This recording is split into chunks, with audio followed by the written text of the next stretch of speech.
All right, Audrey, why are we going live today? What are we delivering? A 57 Corvette that y'all have seen a lot of. Okay, and what condition did it show up here? I didn't think that it was going to be a car. Yeah. Did it have urine in it? It oozed. It oozed of urine. And did it have dead animals in it? Yes, it did. Okay, urine and dead animals. Now, I'm just going to show you Bob standing by himself for a minute. He's the owner of the car, and he's looking at the car. Now, Bob, I know we unfortunately peeled the veil a few minutes ago, but what do you think overall? Do you... This thing is unbelievable. There's no way this is the same car. Yeah, I mean, the work on it was tremendous. This was easily one of the most difficult cars we've ever done. Now, this is his wife, and she's actually like FaceTiming here, so we've got all this technology. Hang on. Hey guy. We're FaceTiming the son that gets the car when we die. Okay, so hang on. All right, so there's the guy. All right. So now, what do you think of the difference in the car between what you brought in here and what you're seeing right now? I think you just went and got another car. Yeah, believe me, it would have been easier. One. Yeah, we actually rebuilt it. The amount of work, hang on, there's a few flakes of dust from the cover on it. So this is the 1957 Corvette that, Bob, stop me if I got the wrong story, but the man was in Korea, came back from Korea, bought the car, and then went to Vietnam and died? Is that the basic story?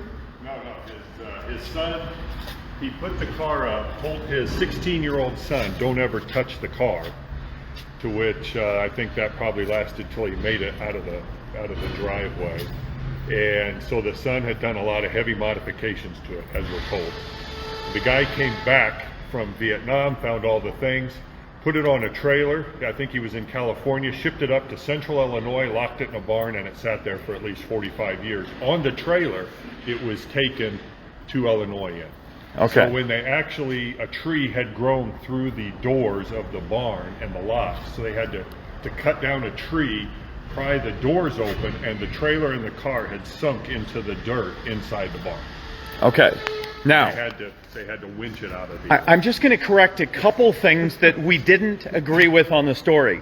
I think we found up to about 7 different colors of paint on the car. So it wasn't like generally speaking, barn... Yeah, it was, right. So this was so basically we've returned the car to the original color, but we had to peel a lot of layers of the onion to get to a car that actually looked like this. Now, Audrey, can you go around and pop? Well, actually, let me go around it one time, because what we've got here is now a 57 Corvette, and the only real modifications on it that I know of are 2. One is that instead of the red seat belts, we went with a white that matched the car. We talked with Bob about it. And Audrey, I need you to pull. And by the way, 57, it was a factory available option to have seat belts. And of course, the other modification is here. These are electric brakes. We did a different steering wheel. Someone already... Oh, that's true. So we did electric brakes. But you can see this is still the correct, ridiculously expensive 9-fin valve covers that came only with the 270 horse dual quad configuration. Everything in the engine bay other than the brake booster, which is now electric, it actually has a fairly similar look to an original because we've hidden all the rest of the components. But everything down in there is just exactly like it's supposed to be. So we've got original tires on it, original trim, original everything. This car is now returned to an original car. Now, Audrey did mention we did one other modification, and this is where it's going to get fun. We put a smaller steering wheel in it. So this is a custom leather 15-inch red steering wheel. And why did we get a 15-inch steering wheel? Well, I'm going to show you, because I'm going to hand my phone to Audrey. And all right, so let me explain something. I fit in a 57 Corvette, but I'll tell you that I'm slightly on the right side of the bell curve in terms of size, and I'm a little bit large in a 57 Corvette. Well, fortunately, Bob is much smaller than me, so he's going to fit really well. Now, I'm going to ask Bob to stand. Well, okay, there we are. So Bob, and we had this conversation the day he came here when I saw him, and I went, holy shit. And he said, no, I want a 57 Corvette. So what we did was we did everything we could to make space, and there was only a few things we could do. Number one, the steering wheel, to shrink it as small as we could make it. The seat is as far back as a seat can possibly come, and the pedals are as far forward as pedals can be. And so, folks, so every once in a while I get some fun in my life, and today my fun is I'm going to watch Bob strap a 1957 Corvette onto his back. So Bob, we are on to you. I want to see you. So folks, we're going to watch this live together for the first time. Somebody asked how tall you are. 6'8". 6'8"? Yeah. 6'8". 6'8". I thought he was 6'4". You've already got the seat. Everything, yeah. Short of removing the seat. No problem. We're going to look right over the top. Okay. All right. So you now, I'm going to point out something that this. Go ahead and sit straight up. This is the level of the convertible top. Okay, so you can see that the top of the car, and I'm not cheating. I'm not aiming the phone down. I'm holding it level. So basically, his nose is level with the top of the windshield. Now, I'm going to go ahead and drop the hood for you. So you are going to be staring over the top. By the way, we're going to close the hood properly. So you are staring over the top. So are you going to be looking through the glass or over the glass? I'm going to look through it. You're going to look through it. Yeah, only to look at the ground 3 feet in front of the car. Pretty much. Yeah, I notice you're trying to move that seat back, and Yeah, that's not happening. yeah, that just ain't happening. I'm afraid that seat is back. All right, so at this point, can you put your feet on the pedals? So I'm going to go ahead and open up. There's the clutch, yes. Okay. And the brake. Yeah. It'll be a challenge. It'll be a challenge. All right. So folks, I'm gonna stop the video now so we can spend a little bit more time in just talking about the car and procedures here. But we'll be back in a little bit, right after Bob has had a chance to drive the car and bring it back. And Bob, any parting words before you take off? I mean, what do you think? Easy day, or is this a tight fit? It's a little tight, but we're going to make it work. There we go. We're going to figure it out. All right, so folks, I said we would come back and finish the Facebook Live. So this is Bob, and he did in fact shoehorn himself into the car and drove it around the block. Now, it wasn't very easy to do that, was it? No, it was not. No, it was not. And he's getting a call right now, so. That's the pickup for the car. Okay, so. No, it was not easy, but we're going to figure it out. Yeah, So and it's been a while since I've driven a stick, so we just got to get used to that again. But it was all fine. It's beautiful. Sounds fantastic. Yeah, it's a nice sounding car, isn't it? It is. In fact, wonderful driving car. Yeah. So at this point, so the only thing we found that was a little bit wrong with the car is as he drove off, one of the brake lights wasn't working, and it was because his knee was actually hitting the turn signal switch and stopping it from working. And so once we pulled his knee out of the car, we were actually able to use the turn signals again normally, and the brake lights. So at this point, this car is going to what, Orlando? Tampa. Oh, to Tampa, Florida. So now you mentioned in your neighborhood there are some exotic cars, right? Ferraris and. I have one neighbor who has 4 Ferraris stacked in his garage and building another one for some more he's acquired. Okay, so I have a neighbor with a Ferrari and a McLaren. So yeah, this is. But there's nothing. But we've got a '67 Camaro also. So we're the only ones with the classics. Everyone else has the new machines.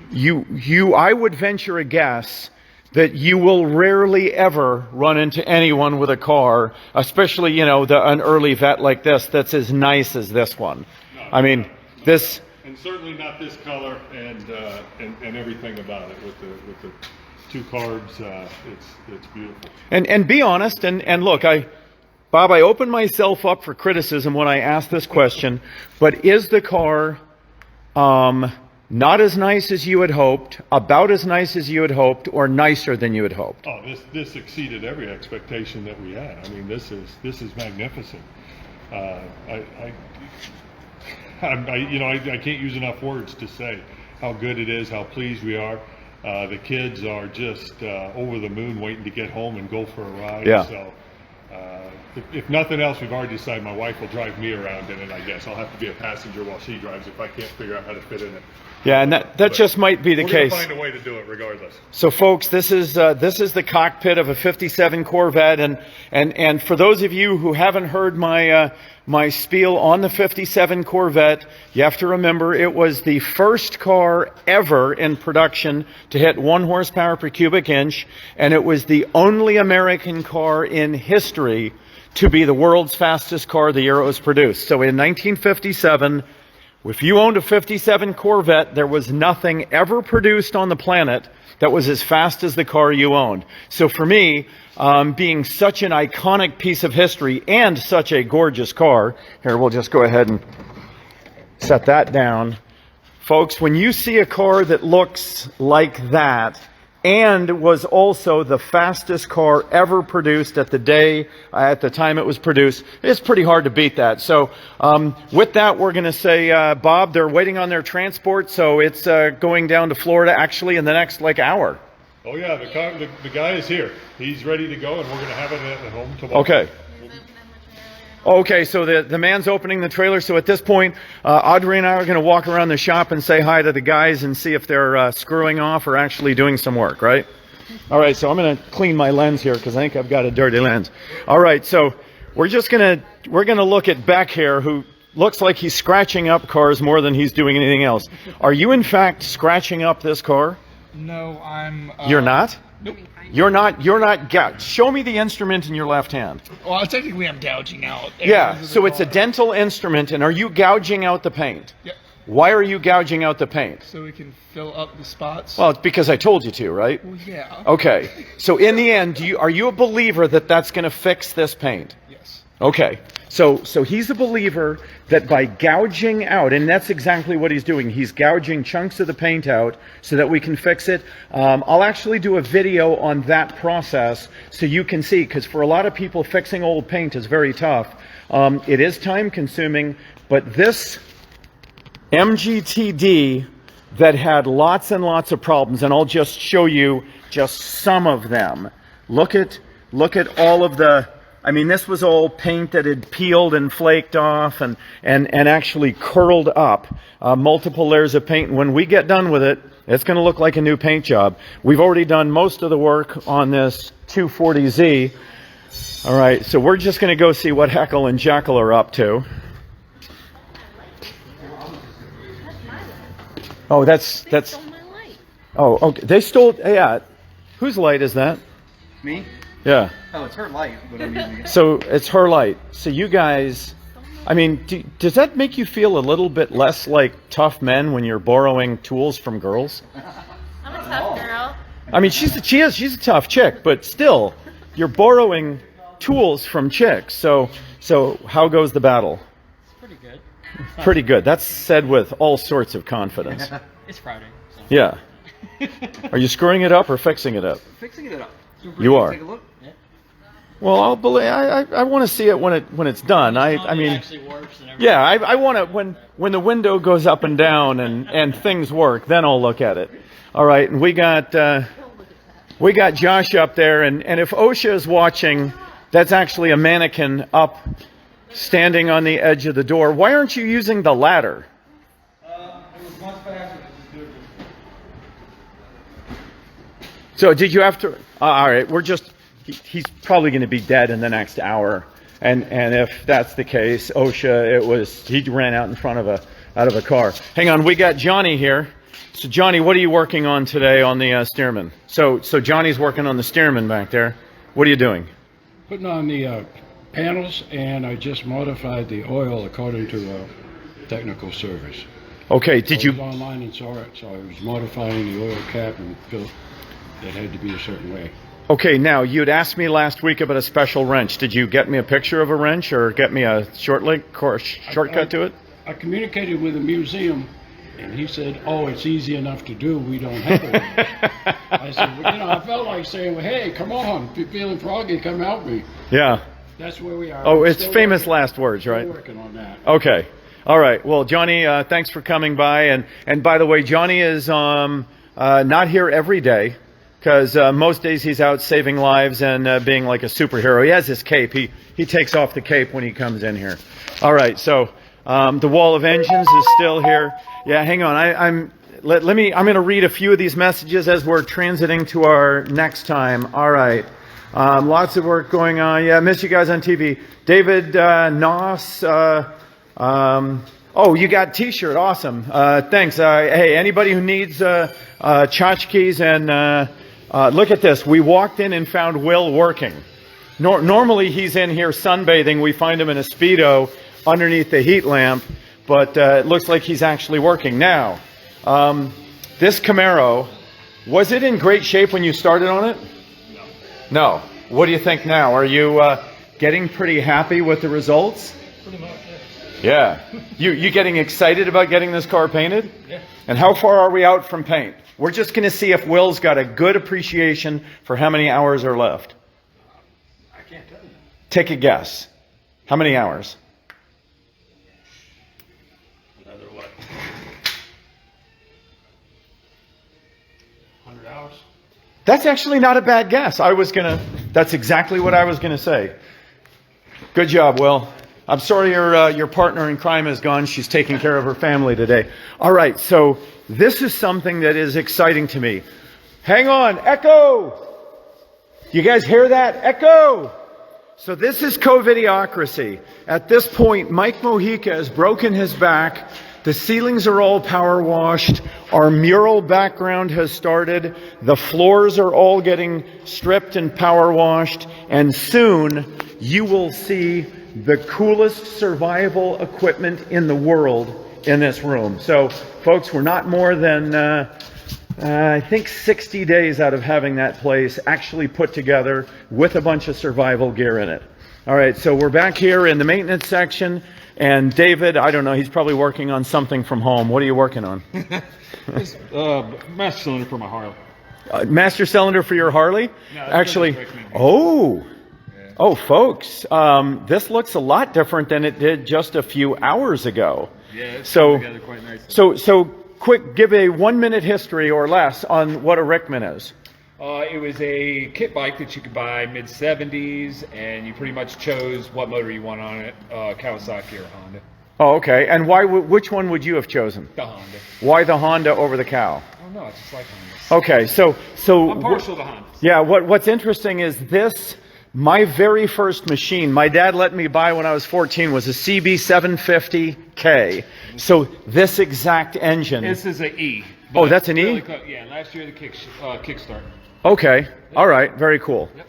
So basically, that's what I learned to ride on when I was 14 and damn near killed myself. Today we got the... My dad was the coolest dad in the world. He let me do crap like that when I was 14. I drove without a license, without registration, without insurance. This is not an endorsement of doing those stupid things, but I'm just letting you know some people that I know did that sort of stuff. All right, so now we got Chris back here, and what is Chris doing? Working on the speedometer, on getting a 4L60 to work with a speedometer cable. That's not easy. This thing's been kind of a, it's amazing.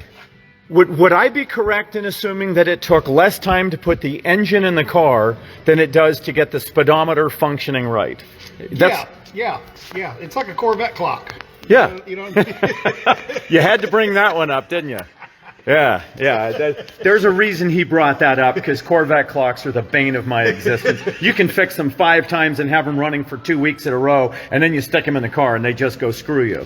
Yeah. So this speedometer, this is a 55 Bel Air that we've had pretty much the whole car done for a couple of months. Yeah. But the speedometer just keeps visiting. Just a bunch of little nitpicking stuff that wants to pick. Yeah, yeah. So what do you think? Do you think we're going to get it? Because I know Audrey just handed you a big box of Speedo gears. Yeah, that's what I'm doing right now. All right, outstanding. So my confidence that Davey and Chris can figure out anything is pretty damn good. So mostly what I do is just get out of their way.